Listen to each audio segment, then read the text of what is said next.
Hey traders, this is Jeff from ZenTrader.ca, and I want to start off by alerting you guys about my public list on stock charts. I don't really talk about it a whole lot, and the reason is because I haven't really found a use for it, like something that I can actually update over time.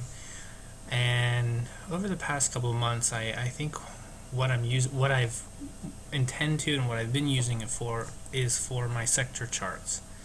So if you've ever seen me post anything on Twitter, or if you've ever seen any of my other videos in the past where I talk about the sector charts, and I'm going to include the link because these update in real time in the YouTube, if you're watching this on YouTube, in the comment or the below section, and it'll be on the blog post if you're watching this from ZenTrader.ca.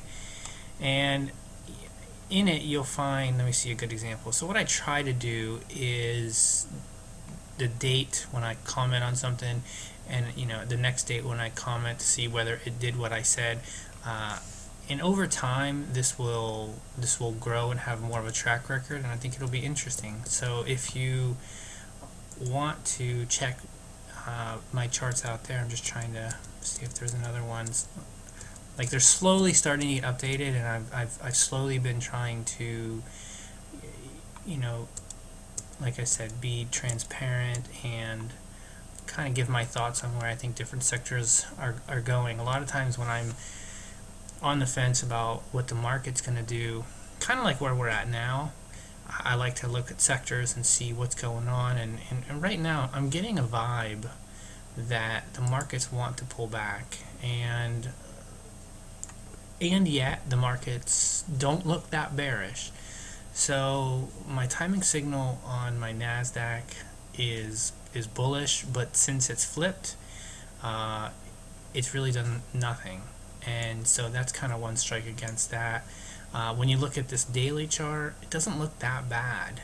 It basically is pulled back off of the upper Bollinger and kind of went back in this channel.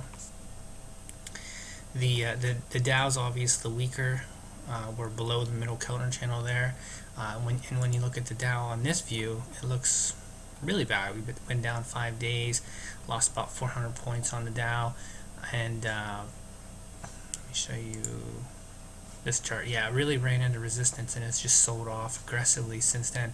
Not so aggressively that it's pushed it into this really negative territory where it can be foreshadowing. So right now, I think what's going to happen on the markets is this is kind of do or die over this next tomorrow and Friday. I think we're either going to bounce or we're going to sink lower. And not to be intentionally vague, this is kind of the approach that I'm taking with the markets right now. I have a few long positions. They're working out. That's telling me that either my stock picking abilities are amazing, or the markets, they're not going to sell off too badly. But at the same time, I'm not seeing a whole lot of new opportunities come along. And for the markets to find their footing and plow higher, I think we really need to have some leaders along the way. So timing signal on the Dow is bearish. Timing signal on the NASDAQ is bullish but fading. And when I say fading, I mean I think I just wanted to check my different time frames real quick. All three are up on the NASDAQ.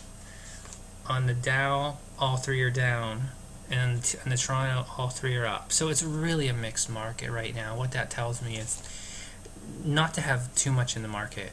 Last Friday I took a substantial. I took a lot of trades off on the long side. I'm the most underinvested I've been since before summer. And I'm just really taking a wait-and-see approach. If these markets break out with authority, there's going to be plenty of opportunities to get into leading stocks. I for one would really like to see the markets pull back a little bit and give us an opportunity to target some stocks that kind of gotten ahead of themselves. So I'm really trying to be flexible in this market. I really think that's the best way to go. And remember, if you want to check out my sector charts, it's on my free public blog on stockcharts.com. Look for the link. Talk to you later.